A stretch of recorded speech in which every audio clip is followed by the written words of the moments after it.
Israel menganggap bait suci itu sangat penting. Mereka itu gerakan Zionisme, itu bisa berbondong-bondong kembali ke Israel, kembali ke Yerusalem, kembali ke tanah mereka. Itu bukan tanpa maksud, karena tujuan mereka adalah kembali untuk dekat dengan Tuhan, kembali untuk menyembah Tuhan.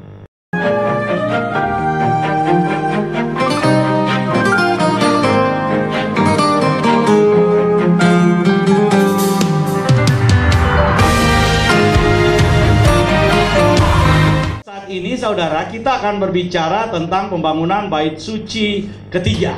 Nah, pada minggu yang lalu saya sudah sampaikan pemahaman saya terkait dengan masalah ini, bahwa pembangunan bait suci ketiga itu tidak mungkin dilakukan apabila orang percaya itu masih ada di dunia, atau apabila rapture itu belum terjadi. Kenapa saudara? Saya sudah menjelaskan, karena Tuhan Yesus sendiri yang kemudian memberikan nubuatan langsung bahwa rombaklah bait suci ini, dan dalam waktu 3 hari aku akan mendirikan kembali. Setelah itu Tuhan Yesus kemudian membicarakan tentang bait suci itu bukan cuma dirinya sendiri, tapi orang-orang yang percaya kepadanya itu juga disebut dengan bait Roh Kudus, atau disebut juga dengan bait Elohim. Oleh karena itu, hari ini saudara, kita akan berbicara tentang bait suci. Kita akan bicara saat ini tentang bait suci Israel itu. Tapi sebelum kita bicara tentang bait suci Israel, seperti yang saya katakan tadi, supaya saudara itu nggak kemudian bertanya-tanya, karena Pastor Doni sudah ingatkan saya, mungkin kita sudah tahu tentang pemahaman-pemahaman tentang akhir zaman. Tapi banyak juga jemaat di luar sana bertanya-tanya gitu. Apa cuma itu pemahamannya? Oleh karena itu saya ingin mulai dengan 3 pendapat ya, 3 pendapat besar tentang rapture. Jadi kalau kita berbicara tentang rapture, ini sebenarnya ada 3 pemahaman di dalam kekristenan yang kemudian membicarakan rapture itu. Yang pertama, pemahaman yang kemudian mengatakan bahwa pengangkatan atau rapture itu terjadi sebelum kedatangan Tuhan, atau sebelum sebelum masa antikristus, atau sebelum masa kesusahan besar. Jadi rapture itu akan terjadi sebelum masuk masa pemerintahan antikristus. Itu disebut dengan pemahaman pre-tribulasi atau pre-tribulation. Kemudian yang kedua, ada pemahaman yang mengatakan bahwa Tuhan Yesus itu bukan datang sebelum antikristus, tapi orang percaya itu akan masuk 3,5 tahun pada masa pemerintahan antikristus. Kemudian di tengah-tengah masa pemerintahan antikristus itu, orang percaya itu akan diangkat. Nah, itu disebut dengan pemahaman mid-tribulasi atau mid-tribulation. Dan yang ketiga, pemahaman yang mengatakan bahwa pengangkatan orang percaya itu akan terjadi di akhir masa pemerintahan antikristus. Atau dengan kata lain, orang percaya akan masuk di dalam masa-masa antikristus, atau masuk di dalam aniaya besar itu. Setelah masuk dalam aniaya besar, baru kemudian orang percaya itu akan diangkat, atau Tuhan Yesus akan datang. Nah, di sini saudara, pemahaman post tribulasi ini itu tidak mengenal ada apa yang disebut dengan epifania dan parusia, atau parusia dan epifania. Bagi mereka cuma ada satu tahapan, peristiwa kedatangan Tuhan. Jadi nggak ada lagi kedatangan Tuhan di awan-awan, nggak ada lagi konsep pernikahan anak domba di situ. Nah, untuk itu saya nggak akan bahas. Saya cuma ingin menyampaikan bahwa ada 3 pemahaman ini, saudara. Kalau saya buat skema, kira-kira skemanya seperti ini. Nah, ini skemanya, saudara. Ini adalah pre-tribulasi, itu sebelum masa antikristus. Kemudian di tengah-tengah 3,5 tahun pemerintahan antikristus, itu mid-tribulasi, bahwa orang percaya itu akan diangkat setelah antikristus memerintah 3,5 tahun. Kemudian yang ketiga, post-tribulasi, atau setelah masa pemerintahan antikristus, atau di akhir masa pemerintahan antikristus, baru kemudian orang-orang percaya rapture itu terjadi. Setelah setelah peristiwa rapture atau pengangkatan orang-orang percaya, baru kita masuk dalam kerajaan 1000 tahun. Nah, kira-kira ini pemahaman pos, saudara. Nah, saya ada di mana? Saya itu pemahamannya ada dalam konsep berpikir orang-orang pre. Jadi kenapa saudara saya kemudian menganut paham pre-tribulasi? Karena pertama, saya sangat yakin dan saya sangat percaya bahwa 7 tahun masa antikristus itu adalah masa-masa yang disebut dengan masa kesusahan Yakub. Itu adalah masa atau 7 tahun kesusahan Yakub yang dikhususkan untuk orang Israel. Itu bukan diperuntukkan bagi gereja. Ini pemahaman saya, ini pendapat saya.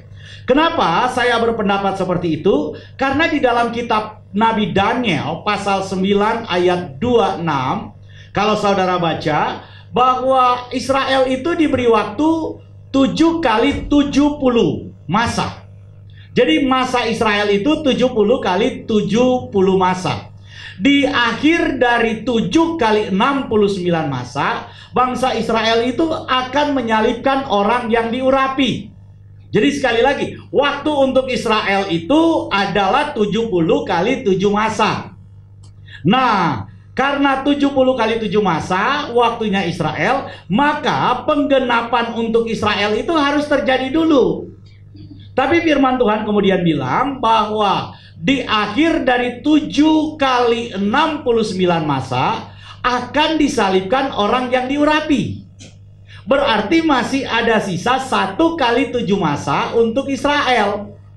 Karena sisanya ini adalah 1 kali 7 masa untuk Israel, maka waktu ini adalah waktu Israel. Inilah yang disebut 1 kali 7 masa ini, yang disebut oleh orang Israel sebagai akhir zaman, atau zaman akhir, atau masa kesusahan Yakub, atau hari penghukuman, atau apapun istilah yang disebut dalam PL. Itu berbicara tentang 1 kali 7 masa waktu yang diberikan buat Israel. Nah, ketika orang yang diurapi itu disalibkan, orang Israel menolak orang yang diurapi itu, maka Tuhan Yesus itu membuka pintu bagi bangsa-bangsa goyim, bagi bangsa-bangsa kafir di luar Israel. Inilah yang disebut dengan masa anugerah. Inilah yang disebut dengan zaman anugerah, yang kemudian di dalamnya ada gereja. Karena itu zaman anugerah disebut juga dengan zaman gereja. Zaman anugerah ini akan berakhir. Kapan berakhirnya? Berakhirnya itu setelah 1 kali 7 masa Israel atau pemerintahan Israel itu dimulai. Jadi sebelum 1 kali 7 masa, atau sebelum masa kesusahan Yakub itu, atau sebelum masa pemerintahan antikristus itu, gereja itu harus disingkirkan dulu. Gereja itu harus kemudian diangkat dulu. Baru waktu Israel itu nyambung lagi. 69 kali 7 masa tambah 1 kali 7 masa, maka dia 70 kali 7 masa. Waktu yang diberikan buat Israel itu akan nyambung dengan waktunya Israel. Karena itu 1 kali 7 masa itu di dalam keyakinan saya eksklusif milik Israel. Oleh karena itu, zaman antikristus itu adalah Mesias bangsa Yahudi. Jadi kalau ada yang bilang bahwa antikristus itu lahir dari luar bangsa Yahudi, dalam artian suku Yahudi. Ini bangsa yang saya maksud ini adalah ras ya saudara. Yang saya maksud ini adalah etniknya. Apakah kemudian dia adalah warga negara, nanti warga negara negara-negara Eropa, warga negaranya dia adalah warga negara Amerika, warga negaranya dia warga negara apapun itu kewarganegaraannya. Siapa tahu dia warga negara Indonesia gitu. Kita nggak tahu, jangan-jangan ada di Tapanuli sana. Nah, apapun kewarganegaraannya, yang sedang saya bicarakan di sini adalah etniknya, bahwa rasnya. Etniknya dia, antikristus itu adalah Yahudi. Kenapa? Karena hanya antikristus atau hanya Mesias orang Yahudi itu yang bisa membangun bait suci. Jadi di luar Mesias orang Yahudi itu nggak mungkin kemudian membangun bait suci. Ini alasan saya yang kedua, kenapa kemudian saya itu percaya dengan pre-tribulasi. 2 Tesalonika pasal yang kedua, ayat yang ke-6. Dan sekarang kamu tahu apa yang menahan dia, sehingga ia baru akan menyatakan diri pada waktu yang telah ditentukan baginya. Karena ini saudara, ini saya kasih tahu dulu bahwa ini cerita tentang munculnya antikristus. Dikatakan bahwa yang menahan antikristus itu, kamu sudah tahu, ini ayat yang ke-6. Ayat yang ke-7, karena secara rahasia kedurhakaan telah mulai bekerja. Tetapi sekarang masih ada yang menahan. Kalau yang menahan itu telah disingkirkan, pada waktu itulah si pendurhaka baru akan menyatakan dirinya. Tetapi Tuhan Yesus akan membunuhnya dengan nafas mulutnya dan akan memusnahkan kalau ia datang kembali. Jadi saudara, ayat ini memberitahukan bahwa antikristus itu sudah kepengen muncul. Jadi antikristus itu sudah kepengen menyatakan diri. Tapi firman Tuhan bilang dalam 2 Tesalonika 2 ayat yang ke-6 bahwa antikristus itu atau si pendurhaka itu tidak mungkin menyatakan diri kalau yang menahannya itu belum disingkirkan. Nah, siapa yang menahan dia? Dalam bahasa Yunani ini adalah katekon. Yang menahan si pendurhaka itu adalah Roh Kudus di dalam gereja. Oleh karena itu, gereja yang kehilangan Roh Kudus, gereja yang tidak mau lagi mengakui pekerjaan Roh Kudus, maka gereja inilah yang akan dilahap oleh para pendurhaka. Saudara, kalau ada gereja yang menempatkan Roh Kudus itu derajatnya lebih rendah dari Bapa, bagaimana mungkin Roh Kudus itu bisa menahan antikristus? Jadi saudara, kalau gereja itu sudah diangkat, atau kalau gereja yang dipenuhi oleh Roh Kudus, kalau Roh Kudus yang menyertai gereja, kalau Roh Kudus yang menyertai orang percaya, kalau Roh Kudus yang ada dalam diri orang percaya sudah membawa orang percaya terangkat bertemu dengan Yesus, karena yang akan membawa kita bertemu dengan Yesus adalah Roh Kudus. Saudara, yang membangkitkan Yesus adalah Roh Kudus. Yang akan membangkitkan kita dan memberi kita tubuh kebangkitan adalah Roh Kudus. Kenapa? Karena Roh Kudus itu adalah Roh Yesus Kristus. Roh Kudus itu adalah Roh Kristus itu. Karena Roh Kudus itu adalah Roh Kristus, maka ketika tubuh Kristus, tubuh kebangkitan menjadi tubuh kita, rohnya harus sama, yaitu Roh Kristus yang ada di dalam kita. Oleh karena itu, saat ini Tuhan bilang, aku telah memberikan rohku kepadamu. Roh Kudus itu. Ketika Tuhan Yesus akan terangkat ke sorga, pesan Tuhan Yesus kepada murid-murid, jangan pergi tinggalkan Yerusalem. Kalian harus tetap di kota Yerusalem sampai Roh Kudus yang dijanjikan itu dicurahkan bagimu. Jadi saudara, yang menahan antikristus itu untuk muncul itu adalah Roh Kudus di dalam gereja. Kalau gereja ini belum diangkat, maka antikristus itu belum akan menampakkan diri. Kenapa? Firman Tuhan bilang, karena masih ada yang menahannya. Bukankah firman Tuhan berkata bahwa roh yang ada di dalam diri kita lebih besar dari segala roh yang ada di dalam dunia?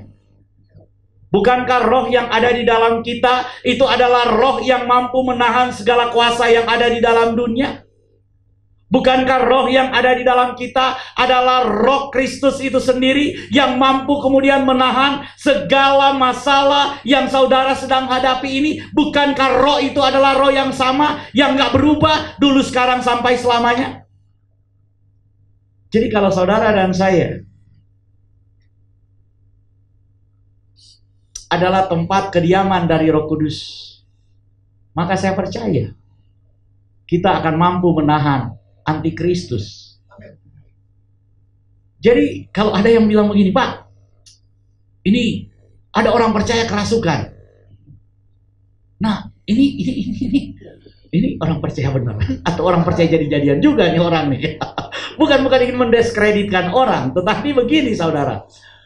Logikanya begini, di dalam satu tubuh nggak mungkin kemudian Roh Kudus itu berbagi tempat dengan roh kenajisan. Tidak mungkin Roh Kudus berbagi tempat dengan roh berhala. Masalahnya apa kalau begitu? Jadi kalau kemudian ada orang yang kemudian didiami oleh roh lain selain Roh Kudus itu, dan dikatakan dia percaya Yesus, mohon maaf, selain melakukan pelepasan, walaupun dia sudah dibaptis, saya pasti baptis ulang tuh orang. Iya, karena dia harus kemudian dibimbing untuk menerima Yesus sebagai Tuhan dan Juru Selamat. Itu harus betul-betul dibimbing lagi. Kenapa? Karena tubuh kita ini adalah bait Roh Kudus, dan yang menahan itu adalah Roh Kudus yang ada di dalam gereja. Jadi kenapa antikristus itu belum bisa muncul? Karena ada Roh Kudus yang ada di dalam gereja, Roh Kudus yang masih menyertai gereja, Roh Kudus yang masih menyertai orang percaya. Itu nggak mungkin membiarkan orang percaya mengalami aniaya. Oleh sebab itu, saya percaya dengan pre-tribulasi. Selanjutnya, mari kita kemudian masuk kepada pembahasan kita selanjutnya. Oleh karena itu, karena saya itu percaya bahwa rapture akan terjadi sebelum masa pemerintahan antikristus, maka inilah skema yang saya coba buat terkait dengan pengangkatan orang percaya atau rapture. Diawali dengan apa? Diawali dengan pengangkatan orang percaya. Ketika orang percaya sudah diangkat, ketika Roh Kudus yang ada di dalam gereja itu sudah membawa orang percaya masuk dalam pernikahan anak domba itu, maka masuklah dalam pemerintahan antikristus.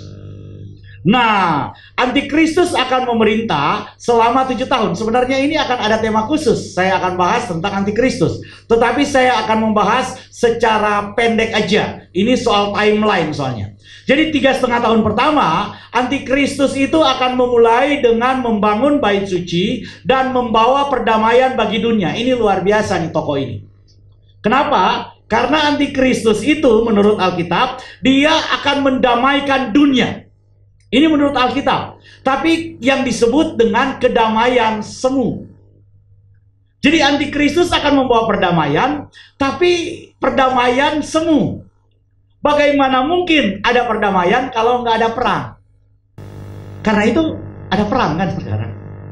Perangnya apakah sudah kemudian membutuhkan sesuatu yang luar biasa? Iya. Kalau dilihat sekarang apa yang terjadi di Gaza itu luar biasa, gitu kan, mengerikan. Kalau kemudian kita melihat, kita bersimpati dengan orang-orang yang ada di Gaza, tapi saya nggak bersimpati dengan Hamas.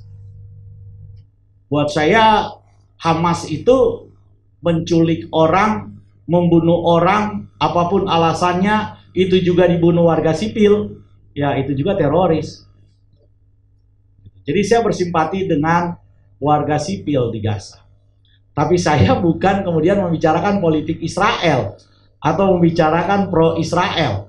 Tapi saya sedang membicarakan tentang bagaimana janji Tuhan terhadap bangsa ini. Dan nubuatan apa yang diberikan oleh firman Tuhan terhadap bangsa ini. Termasuk munculnya antikristus itu. Kalau kemudian dalam bahasa agama lain, munculnya Dajjal itu. Munculnya antikristus itu menurut firman Tuhan akan muncul dari orang Yahudi. Kenapa? Karena dia adalah Mesias orang Yahudi.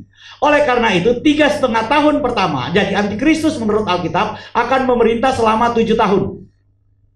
7 tahun masa pemerintahan antikristus itu disebut oleh Alkitab firman Tuhan sebagai si pendurhaka. Jadi Alkitab menyebut antikristus itu pendurhaka. Orang lain menyebut antikristus itu Dajjal. Gitu kan ya? Tapi ada juga yang menyebut antikristus itu sebagai antikristus. Nah, antitesa Yesus. Karena firman Tuhan bilang memang sudah banyak bermunculan kan, bahwa antikristus itu memang satu. Tetapi antikristus itu sudah banyak yang muncul.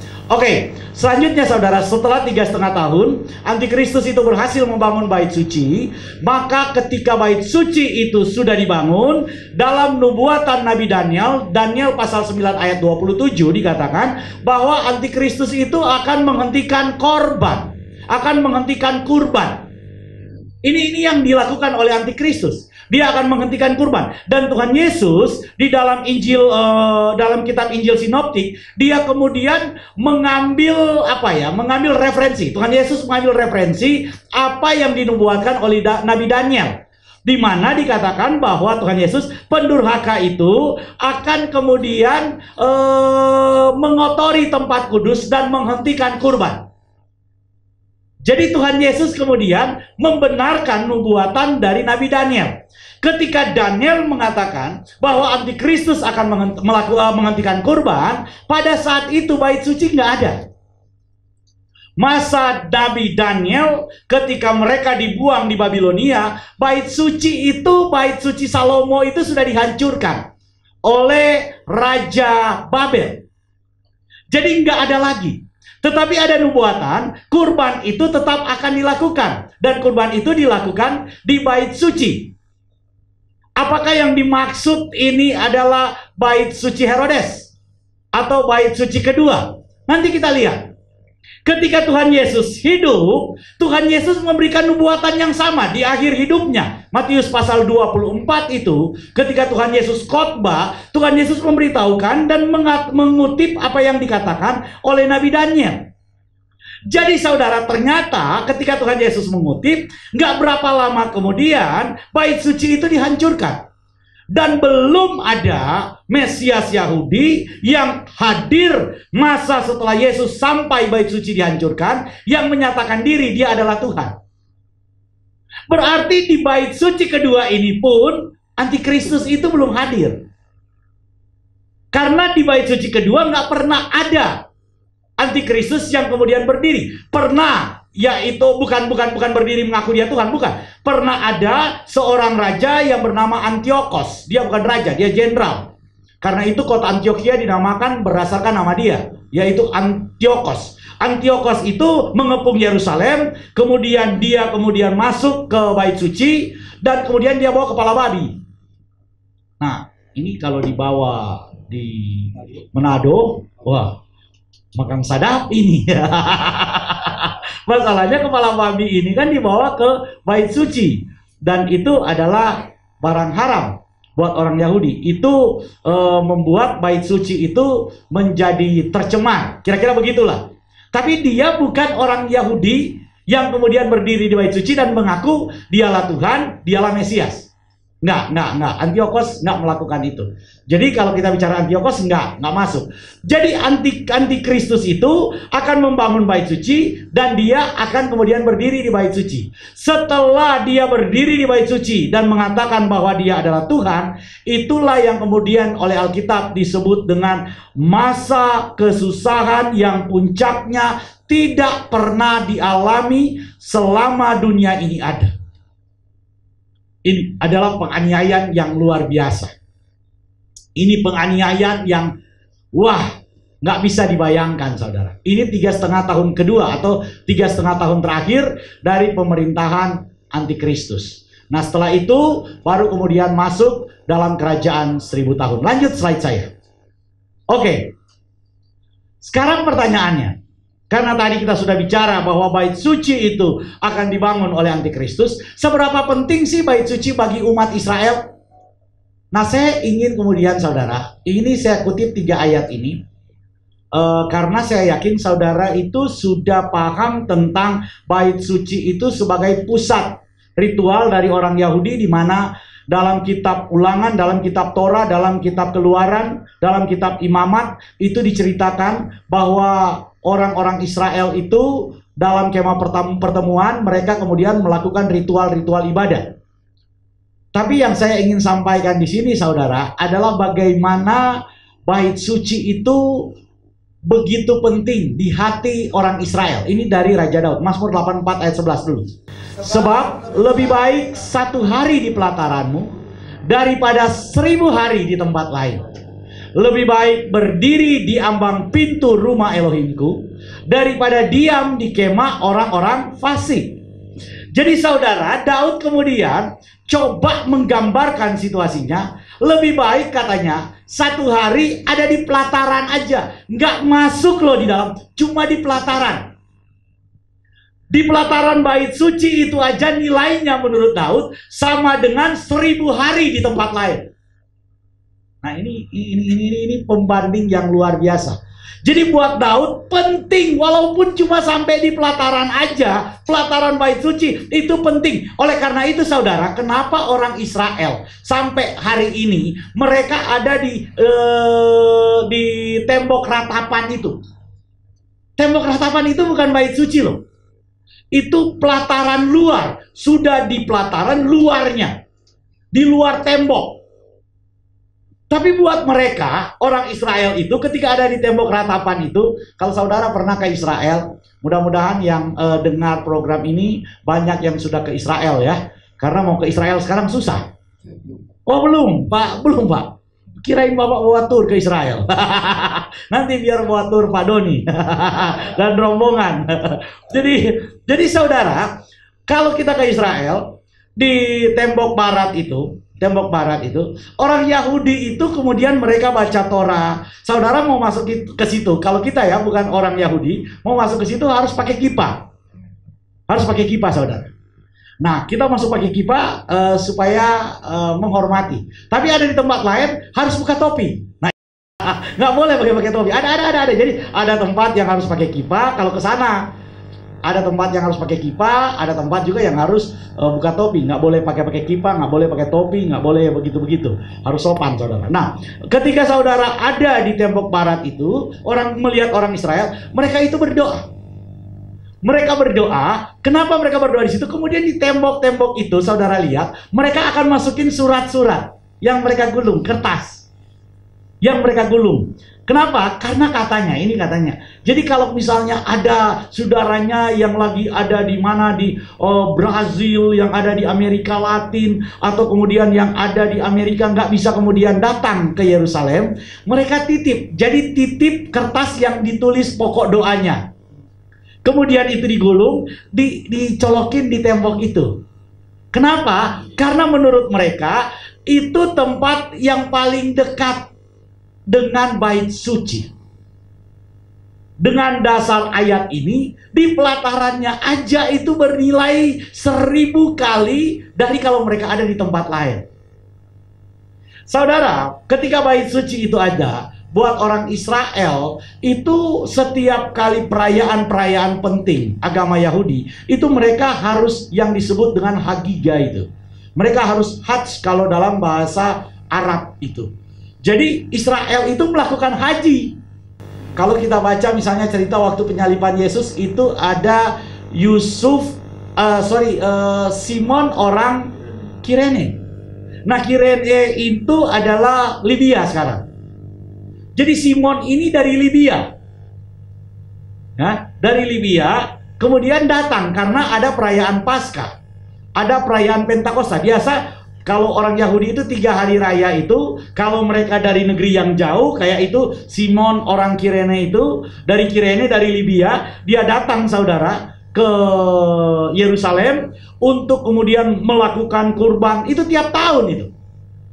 Jadi sama kayak sekarang kalau orang Muslim itu melakukan ibadah haji, ya, ibadah haji ke Mekah, kan gitu. Dulu juga kan orang Muslim kiblatnya itu juga Yerusalem di Masjid Al-Aqsa itu, kan gitu.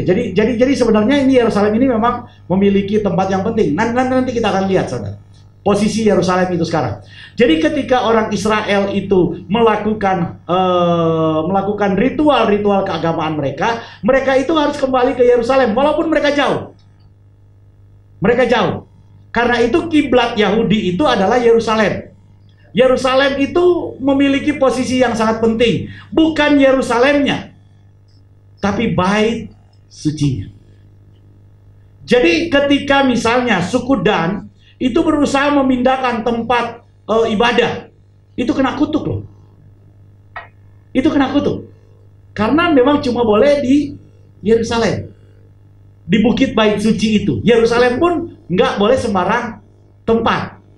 Jadi kalau saudara ngadain Sukot di luar Yerusalem, saya nggak tahu pakai Torah yang mana itu. Karena harus di Yerusalem. Oh, Torabika. Ini penting saudara, ini penting supaya kita itu benar memahami firman Tuhan. Inilah pentingnya arti hati bait suci bagi orang Israel. Mazmur 65 ayat 5. Berbahagialah orang yang engkau pilih dan engkau suruh mendekat untuk diam di pelataran. Jadi buat orang Israel itu, orang yang bisa ada di bait suci itu bukan orang sembarangan, cuma boleh orang pilihan. Bayangin, cuma boleh orang pilihan, karena itu bangsa Goyim nggak boleh ada di situ, harus keluar. Nggak punya hak untuk masuk di pelatarannya aja. Ketika pelataran bait suci itu dijadikan tempat jual beli, tempat dagang itu, Tuhan Yesus kemudian mengobrak-abrik tempat itu dan dibilang bahwa rumah Bapakku, rumah doa, kalian jadikan jadi sarang penyamun. Ini Tuhan Yesus menempatkan bait suci itu penting sekali. Kenapa? Karena dia tuh rabi Yahudi. Jadi saudara, pelataran bait suci itu aja dikatakan bahwa orang yang bisa mendekat sampai pelataran bait suci itu adalah orang pilihan Tuhan. Ada yang bilang begini, mau ke Israel itu yang penting ada kesehatan, yang penting ada uang, yang penting ada kemauan, bisa ke sana. Belum tentu saudara. Pastor Valdo ini kesaksian ya. Udah urus visa, sudah ada tiket, sudah ikut briefing, sudah semua, sudah beres, tinggal berangkat aja. Malamnya dia sakit. Berangkat besoknya batal. Kenapa? Karena tiba-tiba dia sakit, dia demam. Waduh, berarti waktu Tuhan belum. Waktu Tuhan pasti yang terbaik ya. Kalau kita rombongan sama-sama dari home, mantap ke sana. Tapi nanti tunggu selesai perang dulu, perang nggak selesai. Kalau ke sana mau tangkap bom. Repot saudara. Lanjut. Nah, ini Yunus saudara. Jadi Yunus 2 ayat 7, ini Yunus ketika ada di dalam perut ikan. Tapi Yunus berdoa begini. Ketika jiwaku letih lesu di dalam aku, teringatlah aku kepada Tuhan, dan sampailah doaku kepadamu ke dalam bait-Mu yang kudus. Jadi saudara, ini Yunus ada di dalam perut ikan. Tapi Yunus gak pernah lupa berdoa kepada Tuhan. Buat Yunus, Tuhan yang tempat dia berdoa itu bertakhta di bait kudus, di bait suci, yaitu di Yerusalem. Oleh karena itu, Yunus itu menganggap bahwa kehadiran Tuhan di Yerusalem itu, Tuhan sebagai keselamatanku bertakhta di atas bukit Zaitun itu, atau bertakhta di dalam rumah Tuhan itu, atau ada dan tinggal di dalam bait suci itu. Ini pemahaman orang Israel, saudara. Sekali lagi, saya garis bawahi, ini pemahaman orang Israel. Kenapa kemudian saya sampaikan ini? Saya coba refresh ayat-ayat ini untuk saudara memberitahukan kepada kita, orang Israel menganggap bait suci itu sangat penting. Mereka itu gerakan Zionisme itu bisa berbondong-bondong kembali ke Israel, kembali ke Yerusalem, kembali ke tanah mereka. Itu bukan tanpa maksud, karena tujuan mereka adalah kembali untuk dekat dengan Tuhan, kembali untuk menyembah Tuhan. Ini Israel. Oleh karena itu, ketika perang 6 hari, Israel berhasil merebut bukit bait suci. Mereka berhasil merebut bukit bait suci itu. Yang pertama kali ada di kepala mereka, mereka akan bangun bait suci. Bait suci ini akan mereka bangun. Tetapi nggak bisa mereka bangun. Karena apa? Karena gereja Raymond ini belum diangkat. Nggak tahu kalau saudara mau masuk masa antikristus, ya jadilah sesuai imanmu. Tapi kalau saya, enggak. Saya percaya Yesus supaya tidak ditimpa murka. Sedangkan 7 tahun itu adalah murka Tuhan. Atau masa penghukuman. Masa hukuman Tuhan, masa kesusahan Yakub. Firman Tuhan bilang, kita itu diselamatkan oleh Yesus Kristus supaya kita tidak ditimpa murka. Tapi kalau saudara rasa bahwa dengan perbuatanmu engkau bisa melewati masa-masa aniaya antikristus, ya sudahlah. Lewatilah itu dengan perbuatan-perbuatanmu, kan gitu. Tapi kalau saya nggak akan kuat, karena itu saya cuma percaya perbuatan Yesus saja yang bisa melepaskan saya. Lanjut saudara, lanjut. Oke. Nah ini, apakah bait suci ketika akan dibangun? Ini kan pertanyaannya. Nah ini saya tunjukin ayatnya. Ini posisi bait suci sekarang. Ini sekarang. Ya posisi bait suci. Kenapa saya bilang sekarang? Nah, karena foto ini baru saya ambil. Bukan baru saya cari. Ya tapi ini bukan kemudian rentang waktu yang cukup lama, enggak. Ini belum kena bom, enggak kena bom, salah sendiri kalau bom di sini. Iya kan, kalau Hamas bom di sini repot sendiri dia. Nah, saudara perhatikan. Di sini saudara, posisinya begini. Yang saya garis merah itu ya, yang ada di kurung merah itu, itulah yang disebut dengan Bukit Bait Suci. Jadi dulu Bait Suci pernah berdiri di sini, di Bukit Bait Suci ini, saudara. Teman-teman yang ada di mana nih? Yang ada di Purwakarta, yang ada di Manado bisa lihat nggak nih? Bisa ya? Oke. Jadi ini yang ada lingkaran merah, yang ada kotak merah, inilah yang disebut dengan Bukit Bait Suci. Nah, cuma ini nih Bukit Bait Suci. Lanjut gambarnya. Saudara perhatikan. Nah, Bukit Bait Suci itu ya, sekarang lingkaran kuning. Soalnya ini saya ambil udah begini. Ini saya ambil sumbernya tuh ada Israel apa tuh? Israel Forever atau apa tuh. Nah, posisinya itu ada yang disebut dengan Bukit Bait Suci itu sekarang ada yang disebut dengan Dome of the Rock. Ada kemudian Masjid Al-Aqsa atau Masjid Kuba Batu. Ada Masjid Kuba Mas, ada Masjid Kuba Batu. Di samping Masjid Kuba Batu itu, kalau saudara pernah ke Israel, di situ ada yang di Gereja Golgota tuh, dekat-dekat situ tuh.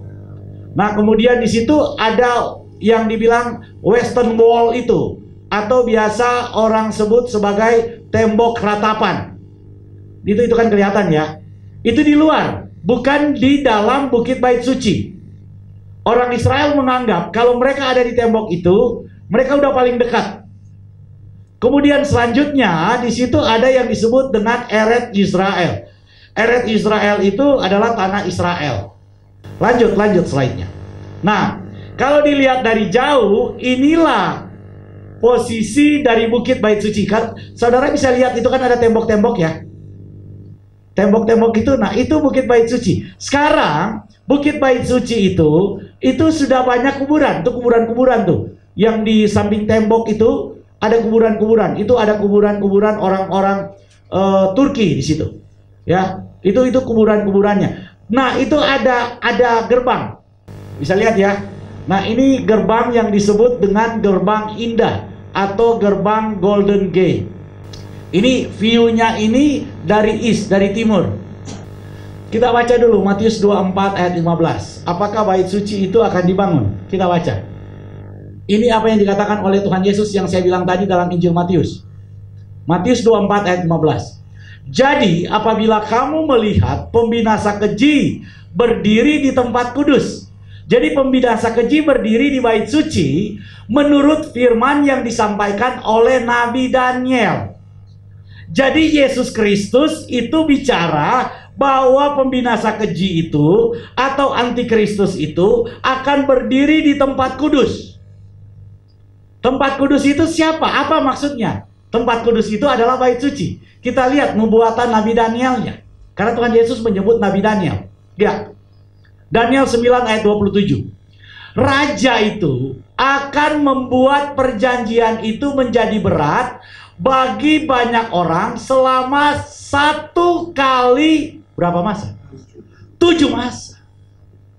Inilah yang disebut dengan masa antikristus atau masa kesusahan Yakub itu. Tuhan Yesus bilang tadi kan, perhatikan nubuatan Nabi Daniel. Ini nubuatannya.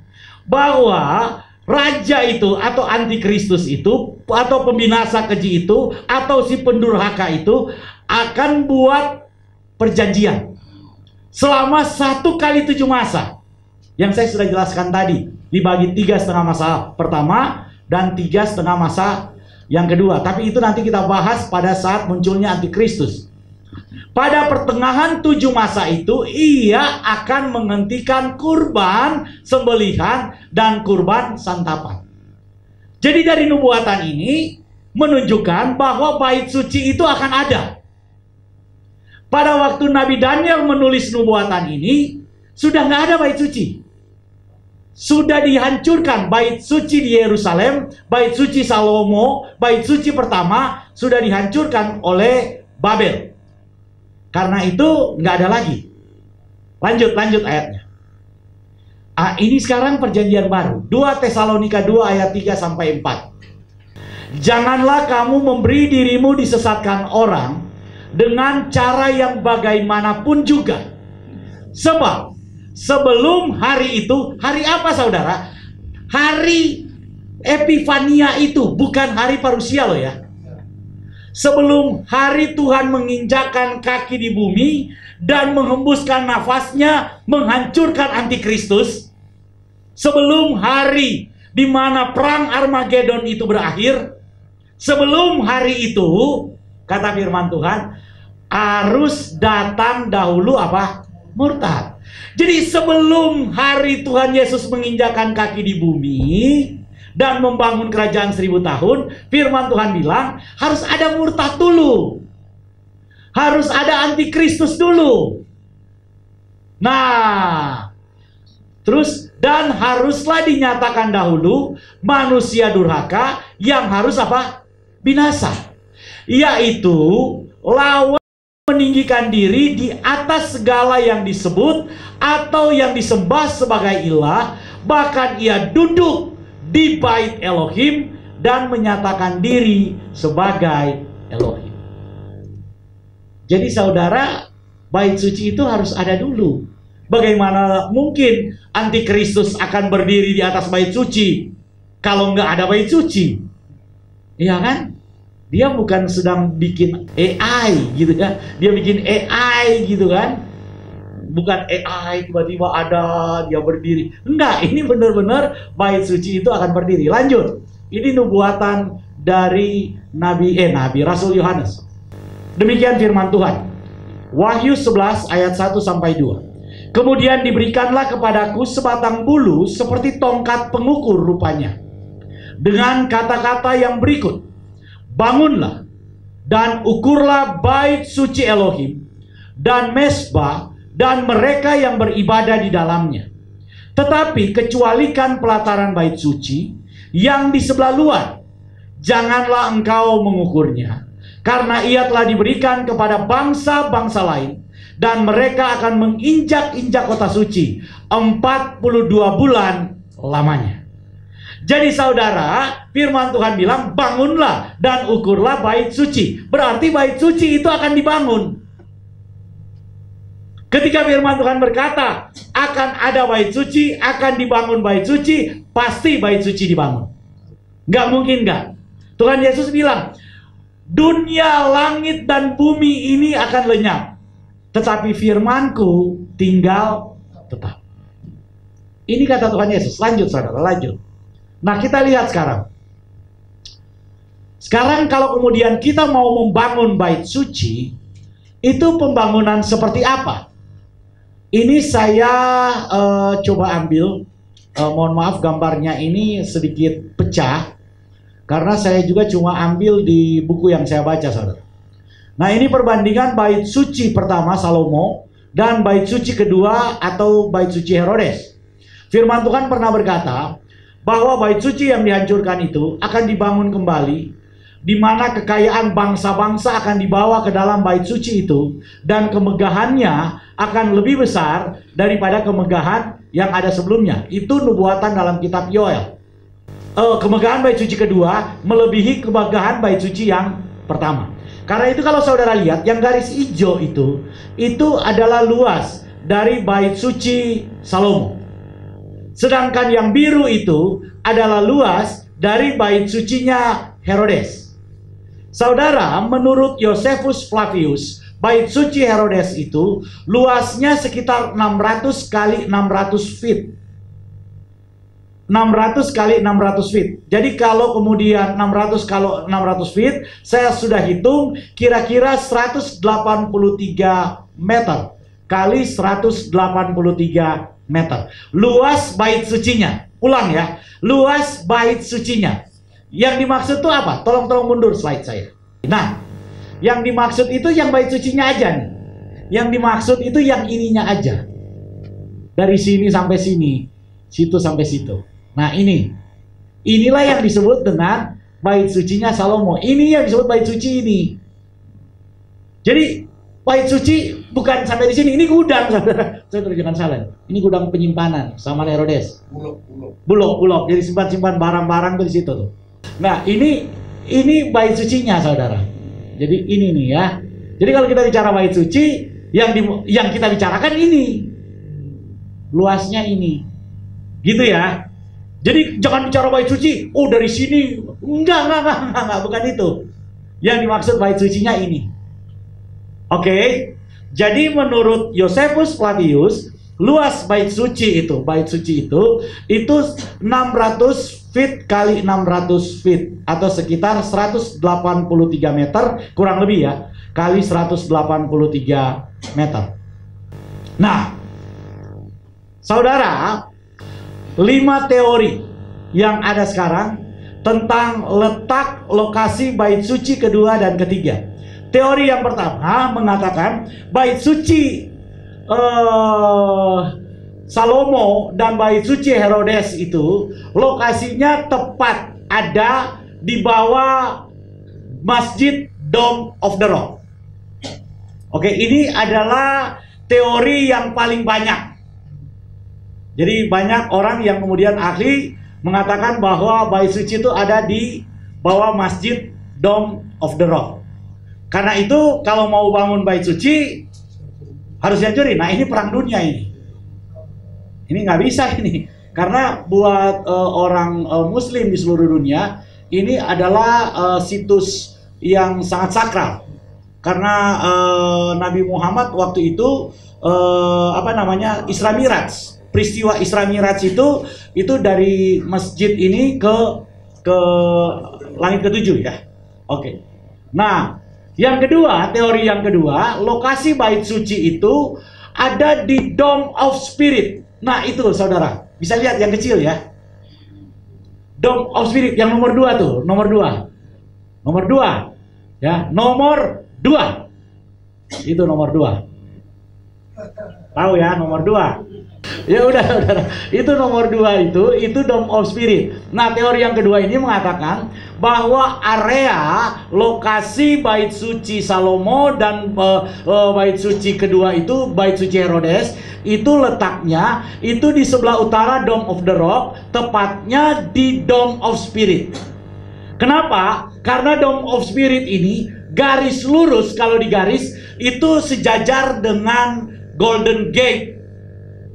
Jadi itu kan ada misnanya yang kemudian ada catatan kuno katanya yang mengatakan bahwa imam besar itu ketika setelah mentakhirkan bukit bait suci, dia akan berdiri di bait suci menghadap garis lurus sejajar dengan Golden Gate. Jadi ini dasar teorinya. Ini terkenal juga, ini teori yang diungkapkan oleh Asher Kaufman. Gitu, saudara. Yang ketiga, bahwa bait suci itu ada di antara Masjid Al-Aqsa, Masjid Kubah Batu, dengan Masjid Dome of the Rock atau Masjid Kubah Mas, yaitu tepatnya ada di air mancur. Nah, ini ada air mancur, saudara. Air mancur kecil. Air mancur ini dipercaya bahwa itu adalah sirkulasi air bagi orang Yahudi dulu. Ketika mempersembahkan kurban, itu kan harus mencuci. Jadi di bawah itu ada aliran air. Karena itu membutuhkan air. Dan air ini memang air dari zaman dulu. Oleh karena itu mereka berpendapat bahwa kalau kurban itu dipersembahkan di bait suci, maka harus ada mata air yang mengalir untuk membersihkan darah. Dan itu katanya ada di sini, karena itu jadi apa namanya? Jadi air mancur. Tapi nanti ada teori kelima bantah itu gitu. Teori kelima. Karena teori kelima, tapi nanti saya belum bahas itu. Waktu kita nggak ada. Nah, yang teori yang keempat mengatakan bahwa bait suci dulu itu ada di kota Daud atau bekas reruntuhan kota Daud. Ini adalah teori yang biasanya paling disukai oleh pemerintah Israel. Karena kalau dia bangun di sini aman dan damai. Ya, nggak ada yang mau komplain. Siapa mau komplain? Ini tempat kosong. Ya saudara ini. Tapi imam-imam Yahudi nggak mau. Karena buat mereka harus tepat lokasinya. Lokasi bait suci Salomo aja yang sudah dihancurkan Babel, ketika dibangun lokasi bait suci kedua, mereka harus hitung tepat. Kalau mau diperluas, bukan bait sucinya yang diperluas, tapi area-areanya, halaman dan segala macam. Oke, dan teori yang kelima mengatakan bahwa bait suci lokasinya di sebelah paling selatan. Bukit Bait Suci di sebelah barat Masjid Al-Aqsa. Jadi diperkirakan di sini, saudara. Menurut mereka. Nah, alasan di sini karena katanya teori yang kelima ini mendasarkan kepada bukti-bukti penggalian. Berdasarkan penggalian-penggalian, maka paling banyak ditemukan reruntuhan-reruntuhan sisa bait suci di daerah sini. Bahkan masih ada kemudian siklus sirkulasi air di bawah di bawah sini nih, di bawah bukit, di bawah tanah sini.